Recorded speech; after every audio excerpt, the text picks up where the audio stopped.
मैं मांग करता हूं कि राजस्थान के बेरोजगार युवाओं के हक की रक्षा करे सदन। कि आपसे मांग करता हूं गरीब मजदूर और जो किराएदार है उसके हक की रक्षा करे सदन।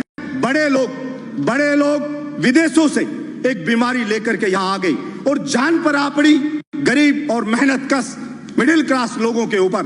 तरह तरह की बात होती है, आदेश जारी होते हैं। डिजास्टर मैनेजमेंट के तहत केंद्र सरकार ने एक आदेश जारी किया। हमारे माननीय प्रधानमंत्री जी ने कहा कि गरीब लोग, जो मजदूर लोग हैं, जो फैक्ट्री में काम करते हैं, उनको लॉकडाउन के वक्त का पूरा वेतन फैक्ट्री के मालिक देंगे।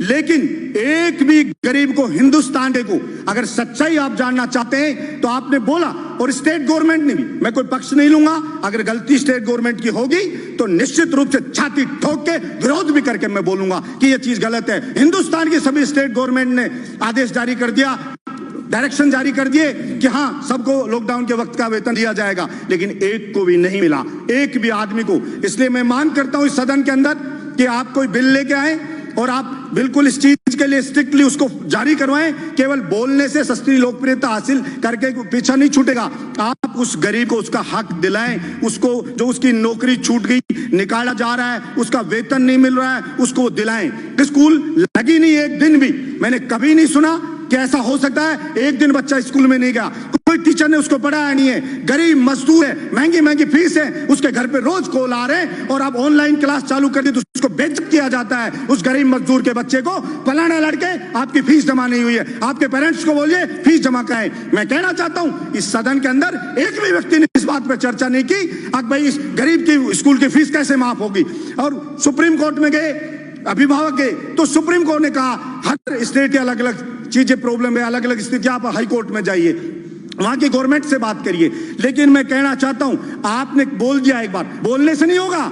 मेरे बहरोड में बुला के सारे स्कूल मालिकों को कहा कि बलजीत यादव जिंदा है तब तक यहां पे कोई किसी की फीस नहीं ले सकता। गरीब मजदूर की मेरी छाती पे चढ़ के फीस ले सकते हो, उसके लिए मुझे चाहे अरेस्ट कर लेना, चाहे कह देना ये कानून को नहीं मान रहा है, लेकिन कानून या तो बनाइए और नहीं बनाएंगे तो निश्चित रूप से अन्याय नहीं होने देंगे। हम लड़ेंगे और जनता की डिमांड होती है, वैसे ही कानून बनते हैं, बिगड़ते हैं, बनाए जाते हैं नहीं। इसलिए सरकार में मांग करता हूं कि ये कानून बिल लेके आए और उसको कहे। और अभी कई स्टेट ने किया, यूपी ने स्टेट ने किया, नहीं माना तो यूपी स्टेट ने एक बिल वो लेकर के आई, ऑर्डिनेंस जारी करवाया, self finance independent school act 2020।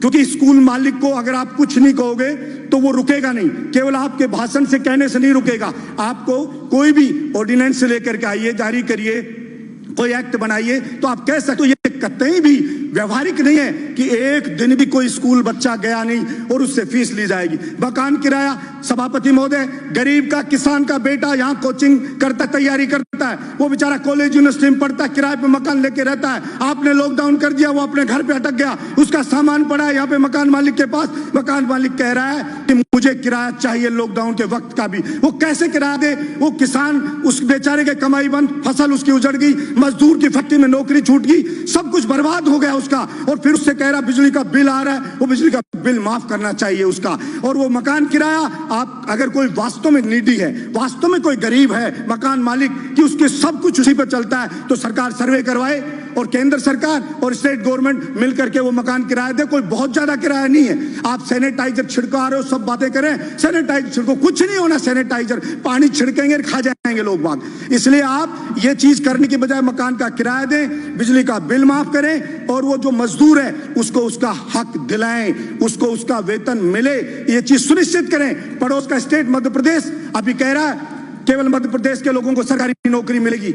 मैंने पहले भी पिछले सदन में इस बात को उठाया था। 21 स्टेट हिंदुस्तान के ऐसे हैं जिसके अंदर राजस्थान के जो अभ्यर्थी हैं उनके सिलेक्शन की जो परसेंटेज देखो 0 है, वहां नहीं लिया जा रहा है। अगर या तो हो कि पूरे हिंदुस्तान में कोई भी स्टेट ये बाउंड नहीं करे कि हमारे स्टेट का आदमी नौकरी लगेगा, और अगर लगेगा तो राजस्थान के जवान के साथ फिर अन्याय बर्दाश्त नहीं किया जाएगा। सरकार जहां भी कानून लेके आए, सारा ठेका राजस्थान के युवा ने नहीं उठा रखा कि सारी की सारी कीमत राजस्थान का युवा उठाएगा। आपके बिजली विभाग में मंत्री जी बैठे, IN JN के एग्जाम होते हैं, उसके कहते हैं राजस्थान में नहीं करा सकते, बाहर होते हैं। पहले राजस्थान का जीके आता था 25%, तब सिलेक्शन होते थे बाहर के लोगों के 5%, अभी उसको हटा दिया इस यहाँ के राजस्थान के जीके को, तो सिलेक्शन अभी कितना रिजल्ट में आया 61.8% बाहर के लोग यहाँ पर आ गए और यहाँ के राजस्थान के लोग रह गए। इसलिए मैं मांग करता हूँ एक खत्म करो, एक मिनट पीडब्ल्यूडी में हुआ,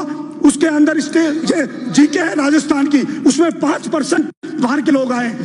मांग करता हूं कि राजस्थान के बेरोजगार युवाओं के हक की रक्षा करे सदन, ये आपसे मांग करता हूं। गरीब मजदूर और जो किराएदार है उसके हक की रक्षा करे सदन, ये मैं मांग करता हूं और इसके ऊपर बिल लाया जाना चाहिए, ये मैं मांग करता हूं। धन्यवाद सभापति महोदय।